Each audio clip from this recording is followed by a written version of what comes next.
সবকিছু না সার্জিস আবেগ দিয়ে চলে না, শুধু আবেগ দিয়ে। রাষ্ট্র চলতে হয় বিবেক দিয়েও। Wake up to reality. আমরা মনে করি যে আবেগ দিয়ে সবকিছু চলে না, আবেগ দিয়ে শুধু আবেগ দিয়ে অভ্যুত্থান হয় নাই। শুধু আবেগ দিয়ে অভ্যুত্থান হলে 1 জুলাইয়ে আমরা মার্চ টু গণভবন দিতাম, কিংবা আমরা 2 জুলাইয়ে মার্চ টু বঙ্গভবন দিতাম, 3 জুলাইয়ে মার্চ টু সংসদ ভবন দিতাম। আবেগ দিয়ে সবকিছু হয়নি। প্রত্যেকটা জায়গায় আবেগের সাথে বিবেকের সংমিশ্রণ ছিল। এই প্রত্যেকটা কর্মসূচি 1 জুলাইকে 36 জুলাই নিয়ে এসেছে।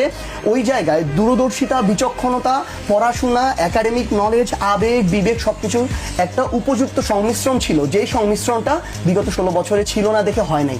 গতকালকে পার্থ ভাই একটা কথা বলেছে যে আপনারা 6 বলে 12 রান করলেও আমরা আমাদের জায়গা থেকে 300 রান করেছি, এগ্রি করি। কিন্তু দুঃখজনক হলে এটাও সত্য যে একটা 312 মিটার প্রস্থ নদীর 300 মিটারে গিয়ে আপনি যদি আর সাঁতার না কাটতে পারেন, আপনার এখানে ডুবে মরতে হবে। এটা হচ্ছে বাস্তবতা। বাস্তবতাটা হচ্ছে মানুষ তাদের জায়গা থেকে সব সময় চেষ্টা করেছিল যে এই যে বিরোধী দলীয় যে রাজনৈতিক দলগুলো মাঠে লড়াই করছে, আন্দোলন করছে, তাদের জায়গা থেকে তাদেরকে সাপোর্ট দেওয়া, সম্পৃক্ত হওয়া। কিন্তু দুঃখজনক হলে এটাও সত্য যে মানুষ না তাদের উপর আস্থাটা পায় নাই। এই আস্থাটা এই কারণেই পায় নাই কারণ এর আগের 90-এর গণ অভ্যুত্থানের পরে 3 দলের যে জোটের যে রূপরেখা ছিল সেই জায়গায় মানুষের সাথে প্রতারণা করা হয়েছে। এর পরবর্তীতে যে উপনির্বাচন মাগুরায় হলো সেখানে বিশ্বাসঘাতকতা করা হয়েছে।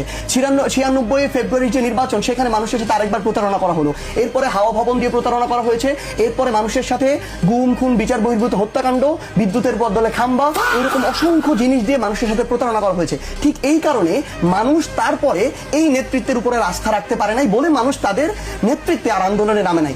এই জন্য মানুষ তাদের সন্তানের বয়সী ছাত্রদের উপরে আস্থা রেখেছে, নেতৃত্বে নেমেছে এবং তারা তাদের জায়গা থেকে সামগ্রিক বিবেচনায় এই অভ্যুত্থানটা নেতৃত্ব দিয়েছে। কেউ যদি সংসদে দাঁড়িয়ে বা এখানে হোক সালাউদ্দিন আহমেদ হোক অন্য কেউ এই কথা বলে যে আবেগ দিয়ে বিপ্লব হয়, সংসদ চলে না, দেশ চলে না, আমরা তাহলে ওই সালাউদ্দিন আহমেদকে জানাতে চাই বা প্রশ্ন করতে চাই তাদের সমস্ত নেতাকর্মীরা মিলে তাহলে এর আগের 16 বছরে তাদের এত বিবেকের সংমিশ্রণ ঘটিয়ে কেন একটা সরকারের পতন ঘটাতে পারেনি। তো এই জন্য এই কথাগুলো বলে ওইটাকে ছোট করে দেখার কোনো প্রয়োজন নেই। আর আরেকটা জিনিস কি, আমরা আমাদের জায়গা থেকে বয়স হয়তো অনেকের সন্তানের বয়স হতে পারে, ভাইয়ের বয়সে হতে পারে, আমাদের বয়স হয়তো 28, 29, 30 হতে পারে, কিন্তু আমরা আমাদের জায়গা থেকে দেশের সর্বোচ্চ বিদ্যাপীঠ যেগুলো আছে সেগুলো থেকে পড়াশোনা শেষ করেছি।